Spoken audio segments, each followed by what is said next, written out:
জিহাদ মানে কি? কেন এই শব্দটাকে ভুলভাবে বোঝা হয়? আজ জিহাদ শব্দটা শুনলে অনেক মানুষের মাথায় একটাই ছবি ভেসে ওঠে, হিংসা, রক্তপাত, সন্ত্রাস। কিন্তু প্রশ্ন হলো, আসলেই কি জিহাদ মানে খুন, যুদ্ধ আর জোর করে চাপিয়ে দেওয়া ধর্ম? নাকি এই শব্দটার অর্থ আমাদের কাছ থেকে লুকিয়ে রাখা হয়েছে? আজকের এই ভিডিওতে আমরা জানবো জিহাদ মানে আসলে কি, কোরআন ও হাদিসে জিহাদের প্রকৃত ব্যাখ্যা কি, কেনই বা মুসলিমরা জিহাদ করে, আর কেন দুনিয়ায় অনেক মানুষ এই শব্দটাকে ভুলভাবে দেখে। শেষ পর্যন্ত দেখো। জিহাদ শব্দের অর্থ, জিহাদ আরবি শব্দ জাহাদা থেকে এসেছে।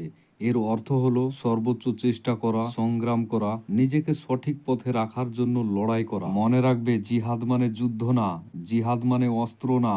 ইসলামে জিহাদের একাধিক স্তর আছে। এক নম্বর সব থেকে বড় জিহাদ নিজের নাফসের বিরুদ্ধে। আমাদের নবী হযরত মুহাম্মদ সাল্লাল্লাহু আলাইহি সাল্লাম বলেছেন, আমরা ছোট জিহাদ থেকে বড় জিহাদের দিকে ফিরলাম। সাহাবীরা জিজ্ঞেস করলো, হে আল্লাহর রাসূল সাল্লাল্লাহু আলাইহি সাল্লাম, বড় জিহাদ কোনটা?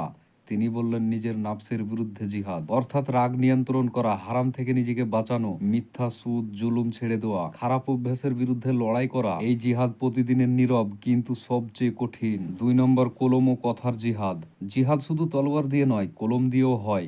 সত্য কথা বলেও হয়, জুলুমের সামনে চুপ না থাকা, অন্যায়ের বিরুদ্ধে আওয়াজ তোলা, ভুল তথ্যের জবাব দেওয়া, এইগুলোও জিহাদ। আজ তুমি যদি ইসলামের ভুল ধারণা ভাঙো, সত্য তথ্য ছড়াও, তাহলে তুমিও একজন মুজাহিদ। তিন নম্বর, যুদ্ধের জিহাদ। কখন, কেন?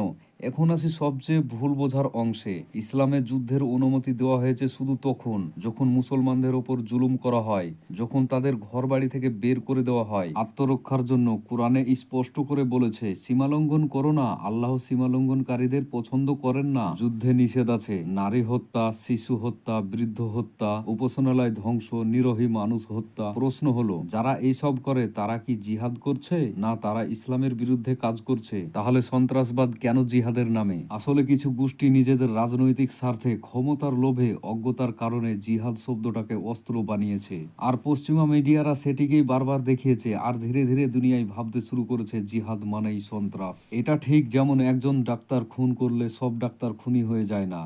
একজন মানুষ কেন জিহাদ করে? একজন মুসলমান জিহাদ করে কারণ সে আল্লাহকে খুশি করতে চায়, সে নিজেকে ভালো মানুষ বানাতে চায়, সে অন্যায়ের বিরুদ্ধে দাঁড়াতে চায়, সে শান্তি চায়, বিশৃঙ্খলা না। ইসলামের মূল শিক্ষা শান্তি, ন্যায়, মানবতা। শেষ কথা, জিহাদ মানে আত্মসিদ্ধি, সত্যের পক্ষে সংগ্রাম, জুলুমের বিরুদ্ধে দাঁড়ানো। যদি জিহাদ মানেই খুন হতো, তাহলে ইসলাম কখনো দুনিয়ার সব থেকে দ্রুত ছড়ানো ধর্ম হতো না। শব্দ নয়, কাজ দেখাও, গুজব নয়, জ্ঞান নাও। ভিডিওটি ভালো লাগলে শেয়ার করো, কারণ ভুল ধারণার বিরুদ্ধে সত্য ছড়ানোই এক ধরনের জিহাদ।